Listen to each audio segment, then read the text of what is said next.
E aí, galerinha, tudo bem? Tudo tranquilo? Bora lá então? Sabadão, não? A gente vai trabalhar aqui agora, senhores, exatamente os conceitos de hidrografia, tá?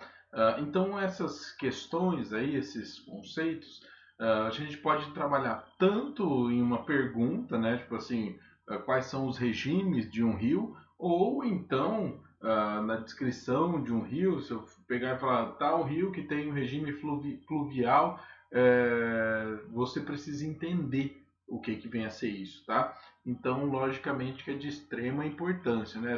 São conceitos que sem os quais você não consegue nem entender direito o assunto, beleza? Então, o primeiro deles, nascente. A nascente é exatamente onde o rio nasce, onde ele surge, né?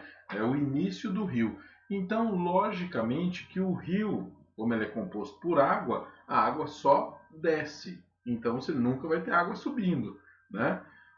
Ou seja, a nascente de um rio vai ser a região mais alta de um rio, né?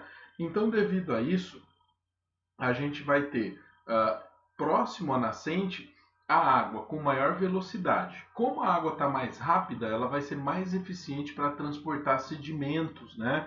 Ou seja, para escavar o solo, né? Para transportar qualquer coisa que for jogada na água, beleza? Então, o leito do rio, ou seja, o fundo ali do rio, né? O formato do rio vai ser em V.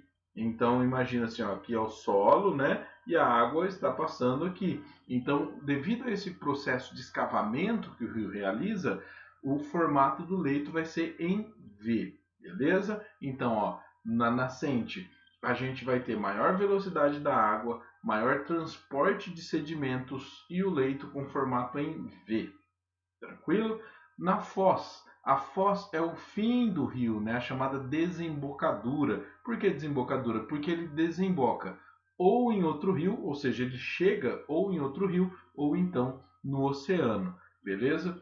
Devido ao fato de ser o fim do rio, quer dizer que em todo o trajeto do rio, todo o percurso dele, essa parte vai ser a mais baixa, né? Devido a isso, a gente vai ter a menor velocidade. A maioria dos sedimentos, então, vão ser depostos. O que, que é isso? A água está vindo, mas ela não tem força suficiente para transportar os sedimentos mais pesados. Então, eles vão se depositar. Beleza?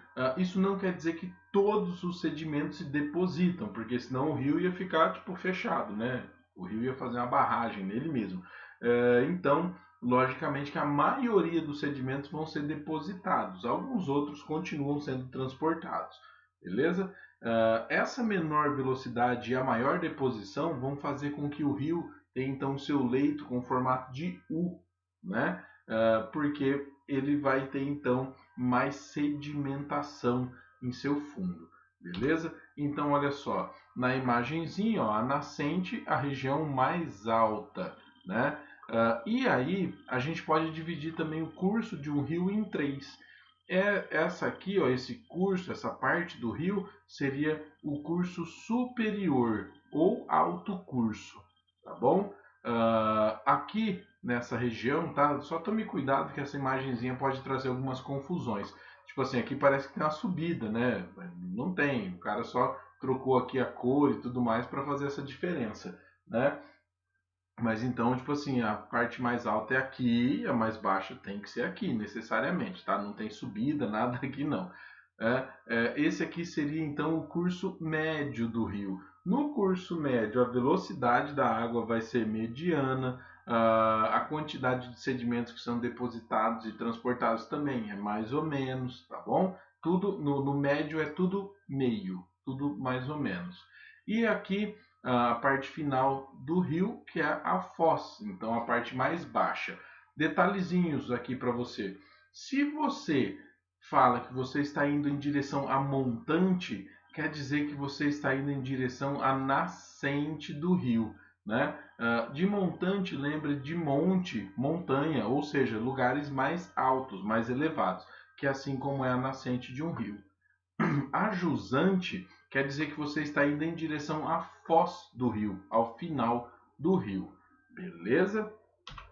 E daí a gente tem o talveg. O talveg vai ser a área mais profunda de um rio. Então, olha só, tudo aqui que eu havia falado para vocês, né? O talveg, então, esse aqui é o leito, né? Tá vendo? Está em formato de U. Quer dizer, então, que está mais próximo da sua foz. Beleza? O talveg é a região mais funda do rio. Então, aqui, nessa região que tem esse corte aqui, ó, o talveg vai ser mais ou menos por aqui, né? Mas em qualquer região que eu fizer esse corte, você vai ter um talveg. Então quer dizer que o talveg vai ser a linha aqui, ó, mais profunda, então todo o curso desse rio, beleza? Outro detalhezinho para você. Como que eu posso dizer, como que eu posso diferenciar essa margem aqui dessa margem? A questão é bem simples. Imagine que você está lá na nascente e que você está em pé, em cima da nascente, olhando para a foz do rio. Então, tudo que tiver à sua direita quer dizer que está na margem direita. Tudo que está à sua esquerda quer dizer que está na sua margem esquerda. Só tome cuidado que eu acho que a minha câmera fica espelhada para você, né? Então, tipo assim, essa aqui para mim é a minha direita, mas você deve estar vendo a minha esquerda, né? Tá? Então, só tome cuidado para isso. Eu sei que essa minha mão aqui é a minha mão direita, tá? Mas deve estar aparecendo como a minha esquerda aí, beleza? Então, para você saber qual lado é do rio, é só você imaginar que você está em pé em cima do rio e olhando para a foz dele, beleza? Aqui a gente tem também outras questões, tais como, tá vendo aqui, ó, crista ou interflúvio? Interflúvio já quer dizer que é entre rios. Então, aqui a gente também pode chamar essa região de espigão, de divisor de águas, né? Por quê? Porque toda água que cair aqui nessa área vai vir para esse rio. Se a chuva cair, a água que cai aqui, ó, desse outro lado, vai para um outro rio. Por isso é o chamado interflúvio, né? Não necessariamente precisa ser uma área tão alta assim, beleza? Então, daí dentro desse interflúvio aqui você vai ter essa vertente. A vertente é porque ela vai verter, ela vai levar água para esse rio. Tranquilo? E daí a gente chega aos tipos de foz. Os tipos de foz são dois, mas esses dois acabam gerando uma terceira. Mas calma que você vai entender isso muito fácil. É o seguinte, ó. O rio ele pode ter a foz em delta ou em estuário. Delta, lembre-se do triângulozinho lá da matemática, né? Então, a foz em delta quer dizer que o rio está vindo, quando ele chega na sua foz, no seu fim, ele se divide. Então, ele pode se dividir em dois ou mais canais, tá bom? Então, isso é um delta. E a foz em estuário quer dizer que é um único caminho, um único percurso, né? E a mista? A mista é quando você tem as duas, ela é bastante rara, né? Então esse aqui, ó, é um exemplo de foz em delta, tá vendo? O rio tá vindo aqui certinho e tal, e ele se divide, beleza? Aqui também tem mais outras áreas de divisão. Uma coisa que é notável, por que que aqui tem muito dessas áreas aqui, ó? É porque o rio, como eu havia dito para vocês, na sua foz ele vai ter mais sedimentação. Então os sedimentos não são todos transportados, né? Boa parte deles fica aqui. Então ele acaba criando essas ilhas, né? Essa ilha aqui, ó, você pode ter certeza absoluta que tem a sua maioria de material que foi extraído do continente, beleza? E daí a gente tem aqui, ó, no exemplo do Rio da Prata, né, a foz em estuário, tá vendo? É um único percurso, um único caminho para chegar aqui até o oceano, tá bom? Daí, uma que é mista é exatamente a foz do rio Amazonas, né? Você pode ver que aqui, ó, ela se divide, né? Mas existe também esse percurso aqui que é um único, é um só, né? Então, o rio Amazonas, na verdade, ele é tão grande, que ele já vem assim se subdividindo, né? Olha só, você tem a criação aqui de várias ilhas, né? E todas elas também com sedimento. Então, um rio que é misto quer dizer que ele tem duas né? Fozes, beleza? Então vai acabar criando essa subdivisão. Tranquilo? Bora lá então para o próximo. Eu falo tranquilo como se vocês fossem responder, né? Mas enfim, o regime é como o rio, digamos assim, se alimenta, né? Então a gente tem um rio que é pluvial, ou seja, recebe águas de chuva, e um rio que é nival ou glacial, né? Vai receber água de derretimento. E o rio que é chamado de pluvional, ou seja, ele recebe os dois tipos, né? Então ele pode ser chamado também de misto, regime misto. Então, um rio com regime pluvial, as suas águas vêm da chuva, né? Todos os rios do Brasil, exceto um, um, né? Mas a gente vai falar dele. É, os rios que são nivais ou glaciais, quer dizer que eles recebem neve e água de derretimento, né? Na sua maioria são rios aí de regiões frias e regiões montanhosas, beleza? E o rio pluvional, que é misto, aqui no Brasil, nosso grande exemplo é o rio Amazonas, tá? Então essa é a exceção que eu havia falado. O rio Amazonas, uma de suas nascentes está nos Andes, né? Ou seja, recebe água então de derretimento de gelo, né? Da região dos Andes. E daí a drenagem. Deixa eu só ver se tem uma imagem. Não, não tem. E aí a drenagem. A drenagem é onde o rio chega, é onde ele se finaliza, tá? A gente vai ter o rio que é chamado de exorreico. O que que vem a ser um rio exorreico? Olha só, olhando aqui para a foz do Amazonas de novo, né? Ele vai desaguar onde? No oceano, né? Por mais que a imagem aqui não consiga demonstrar, mas ele deságua no oceano. Aqui, ó, vamos voltar, tá vendo? O Oceano Atlântico, o Rio da Prata é onde ele chega, né? Então, a drenagem de um rio exorreico quer dizer que ela é externa, tá? E daí a gente tem o rio endorreico, ou seja, é um rio que deságua dentro do continente.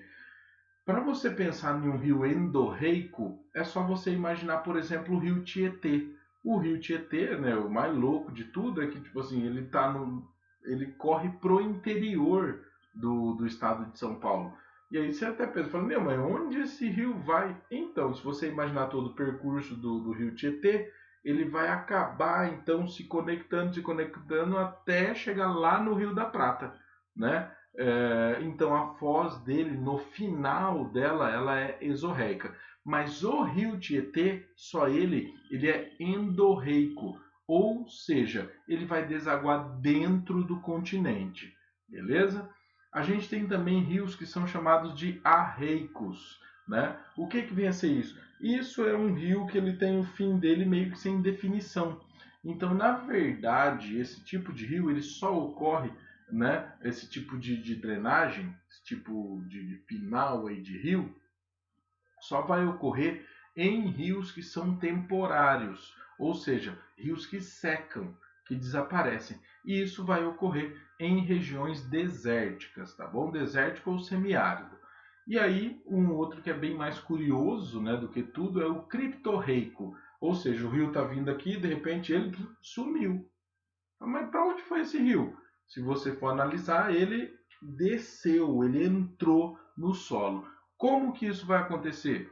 É um rio que principalmente vai acabar liquefazendo, dissolvendo o calcário, né? Então o calcário ele é solúvel, a água acaba derretendo ele, dissolvendo ele e leva ele embora. E fazendo isso, ela vai escavando. Então, na verdade, se você está pensando, eu crio uma caverna, você pensou muito bem, porque é exatamente isso. As cavernas são regiões, então, que o solo tem muito calcário e a água, então, acaba dissolvendo esse calcário e levando ele embora. Resultado disso, você tem lá o percurso que tinha bastante calcário, só que a água levou embora, né? Então, quando um rio entra em uma caverna, ele tem a sua drenagem sendo chamada de criptorreica, beleza? E aí quando a presença, né, o clima, né, que vai caracterizar, a gente tem os rios que são perenes, né? O rio que é perene, ele está lá o ano todo, né? Tipo o rio Amazonas, como todos os rios que a gente conhece. Por quê? Porque só no sertão nordestino que a gente vai ter os rios temporários ou intermitentes, né? Então esses rios durante um período do ano eles desaparecem, beleza? Então, ó, só para a gente fechar, a imagenzinha das bacias hidrográficas do Brasil, né? As principais são a bacia amazônica, a bacia do Tocantins, Araguaia, a do Parnaíba, a do Rio São Francisco, a do Paraná, do Paraguai e do Uruguai. As outras elas serão bacias secundárias, né? Para falar a verdade, até a do Parnaíba não aparece muito, né? Mas então, ó, as bacias do Atlântico Sul, a bacia do Atlântico Sudeste, a do Atlântico Leste, a do Atlântico Oriental, né, Nordeste Oriental, e do Atlântico Nordeste Ocidental. Todas elas serão então bacias secundárias, beleza? Então, senhores, beijão para vocês, bons estudos, até mais, tchau, tchau.